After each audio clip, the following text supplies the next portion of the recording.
Welcome to ETV prime. తాజాగా AP high court ఒక సంచలనమైనటువంటి విషయాన్ని పరిగణనలోకి తీసుకుంది. అది ఏంటి అని అంటే, ఒంగోలులో గత కొంతకాలం క్రితం పోలీసులు నడి రోడ్డు మీద నిందితులను కొట్టుకుంటూ తీసుకొచ్చి వాళ్ళని పబ్లిక్ గా ఒక పెరేడ్ లాగా ఎలక్ట్రానిక్ ప్రింట్ మీడియా ముందు వాళ్ళని ఇది చేయటం అనేటువంటి దాన్ని కోర్టు చాలా సీరియస్ గా పరిగణించింది. దానికి సంబంధించినటువంటి పిటిషన్ విచారణకు తీసుకుని సంబంధిత అఫీషియల్స్ కి, అంటే డీజీపీ అలాగే లోకల్ పోలీస్ స్టేషన్ ఎస్హెచ్ఓ వీళ్ళందరికీ కూడా నోటీసులు జారీ చేయడం జరిగింది.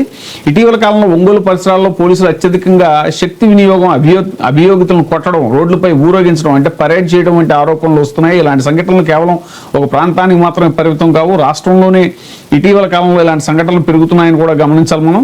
నేరాల నియంత్రణ, పోలీసులు నేరాల నియంత్రణ పేరుతో అక్రమ కార్యకలాపాలపై దాడులు చేస్తున్నారు. భారీగా అరెస్టులు జరుగుతున్నాయి. కొన్నిసార్లు డెటరెన్స్ పేరుతో ప్రజల ముందు పరేడ్ చేయడం, కొట్టడం వంటి చర్యలు తీసుకుంటున్నారు. అయితే ఈ చర్యలు చట్టపరంగా ఎంతవరకు సరైనవి అనే ప్రశ్న ఇప్పుడు పెద్ద చర్చగా మారింది. భారత రాజ్యాంగం మరియు సుప్రీంకోర్టు తీర్పుల ప్రకారం ఆర్టికల్ 21 జీవించే హక్కు, అంటే ప్రతి వ్యక్తికి గౌరవంతో జీవించే హక్కు అనేటువంటిది ఆర్టికల్ 21 మనకి ఇస్తుంది. పోలీసులు కొట్టడం, అవమానించడం అనేటువంటిది ఈ హక్కుకు విరుద్ధంగా పరిగణించాల్సి వస్తుంది. ప్రెజంప్షన్ ఆఫ్ ఇన్నోసెన్స్, కోర్టు శిక్షించే వరకు ఎవరు కూడా నేరస్తుడు కాదు. రోడ్లపై పరేడ్ చేయడం, ముందుగానే పబ్లిక్ శిక్ష విధించడం, ఇవన్నీటువంటివి కూడా వైలేషన్ ఆఫ్ రైట్స్ కిందకి వస్తుంది. ఇక కొన్ని కేసులు రెఫరెన్స్ తీసుకుంటే DK Basu versus state of West Bengal 1997లో కస్టడీలో టార్చర్ చేయకూడదు, అరెస్టు సమయంలో గైడ్ లైన్స్ అనేటువంటివి తప్పనిసరి అనేటువంటిది అప్పుడు. తర్వాత Joginder Kumar versus state of UP 1994, ఈ కేసు ప్రకారం అరెస్ట్ అంటే శిక్ష కాదు, అవసరమైనప్పుడే అరెస్ట్ చేయాలి. పోలీసులు అభియోగితులను రోడ్లపై పరేడ్ చేయడం చట్టబద్ధం కాదు, ఇది హ్యూమన్ రైట్స్ ఉల్లంఘన కింద పరిగణించబడుతుంది. సినిమాల్లో మనం చూడటానికి బాగానే ఉంటుంది, కానీ నిజ జీవితంలో police are not suppose to do like that. యువకులను రోడ్లపై పరేడ్ చేయడంతో తీవ్ర విమర్శలు వచ్చాయి ఆంధ్రప్రదేశ్ ఘటనలో. ఇది న్యాయ ప్రక్రియను పక్కన పెట్టిన చర్య అని నిపుణులు కూడా అన్నారు. పోలీసులు అభియోగితులను కొట్టడం, ప్రజల ముందే ఊరేగించడం, మీడియా ముందు చూపించడం, ఇవి తీవ్రమైనటువంటి చట్ట ఉల్లంఘనలు. కస్టోడియల్ టార్చర్ ఐపీసీ బిఎన్ఎస్ ప్రకారం ఇది శిక్షార్హం. పోలీసులపై కేసు నమోదయ్యే అవకాశం ఉంది. ఇక హ్యూమిలియేషన్, వ్యక్తిగత గౌరవానికి భంగం కలిగించడం, హ్యూమన్ రైట్స్ కమిషన్ కూడా జోక్యం చేసుకోవాల్సిన అవసరం ఉంది. ఇక మీడియా ట్రయల్ ఏంటంటే, కోర్టు ముందు కాకుండా ప్రజల ముందు తీర్పు ఇచ్చినట్టు ఇది మీడియా ట్రయల్ కింద కూడా వస్తుంది ఈ చర్య.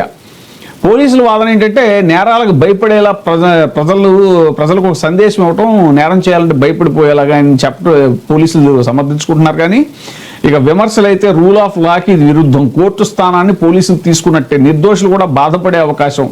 ఇలాంటి చర్యల వల్ల ప్రజల్లో భయం పెరుగుతుంది, పోలీసులపై నమ్మకం తగ్గుతుంది, రాజకీయంగా వాడుకునేటువంటి అవకాశం ఉంటుంది, నిర్దోషులు కూడా నేరస్తులుగా ముద్రపడేటువంటి అవకాశం ఎక్కువగా ఉంటుంది. ఇక హైకోర్టు, సుప్రీంకోర్టులో రిట్ పిటిషన్ వేయొచ్చు, ఇలాంటి వాటి మీద హ్యూమన్ రైట్స్ కమిషన్ ఫిర్యాదు చేయొచ్చు, పోలీసుపై డిపార్ట్మెంటల్ ఎంక్వైరీ కూడా కోరచ్చు, కాంపన్సేషన్ కూడా పొందేటువంటి అవకాశం ఉంటుంది. నేరాన్ని అరికట్టడం పోలీసు బాధ్యతే, కానీ న్యాయం చేయడం మాత్రం కోర్టు బాధ్యత. ఈ రెండింటి మధ్య గీత దాటితే అది అధికార దుర్వినియోగం అవుతుంది. ఒంగోలు ఘటన మీద దాఖలైనటువంటి పిటిషన్పై హైకోర్టు స్పందించింది. ఆంధ్రప్రదేశ్ హైకోర్టు సంబంధిత పోలీసు అధికారులకు నోటీసులు జారీ చేయడం, ఇప్పుడు ఈ అంశం చట్టపరంగా మానవ హక్కుల కోణంలో చాలా కీలకమైనటువంటి పరిణామంగా చెప్పుకోవచ్చు. ఒంగోలు ఘటనపై పిటిషన్ దాఖలు చేస్తే హైకోర్టు నేరుగా జోక్యం చేసుకోవడం అంటే ప్రాథమిక హక్కుల ఉల్లంఘన మీద తీవ్రమైనటువంటి సందేహం ఉన్నట్టే అనేటువంటిది ఇప్పుడు మనం గౌరవించాలి. ఆర్టికల్ 21 ప్రకారం కూడా గౌరవంగా జీవించే హక్కు, కస్టోడియల్ వైలెన్స్, ఇలాంటివన్నీ కూడా.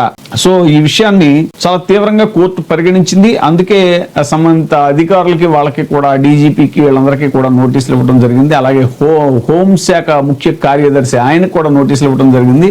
ఏదైనా సరే పోలీసులు ఇలా చట్టాలని ఉల్లంఘించి రాజకీయ నాయకులకు అనుకూలంగా వాళ్ళు చేయటం అనేటువంటిది ఇది చాలా పెద్ద చర్చనీయాంశమైంది. అప్పుడు కూడా దీని మీద ఇప్పుడు కోర్టు స్పందించడం అనేటువంటిది మళ్ళీ చర్చలోకి వచ్చింది. ఇది చాలా శుభ పరిణామం. ఎందుకనంటే పోలీసులకు కూడా ఇది ఒక గుణపాఠం అయ్యేలాగా ఈ విషయంలో, ఈ అంశంలో తీర్పు వస్తుంది అని మనం ఆశిద్దాం. ఎవరైతే తన కొడుకును కూడా అలా హింసించారని ఒక తల్లి షేక్ హసీనా అనేటువంటి ఆవిడ పిటిషన్ వేయడం జరిగింది. ఆ పిటిషన్ విచారణకు తీసుకుని హైకోర్టు అందరికీ నోటీసులు జారీ చేయటం అనేటువంటిది ఈ కేసులోని ఇప్పుడు ఉన్నటువంటి అప్డేట్.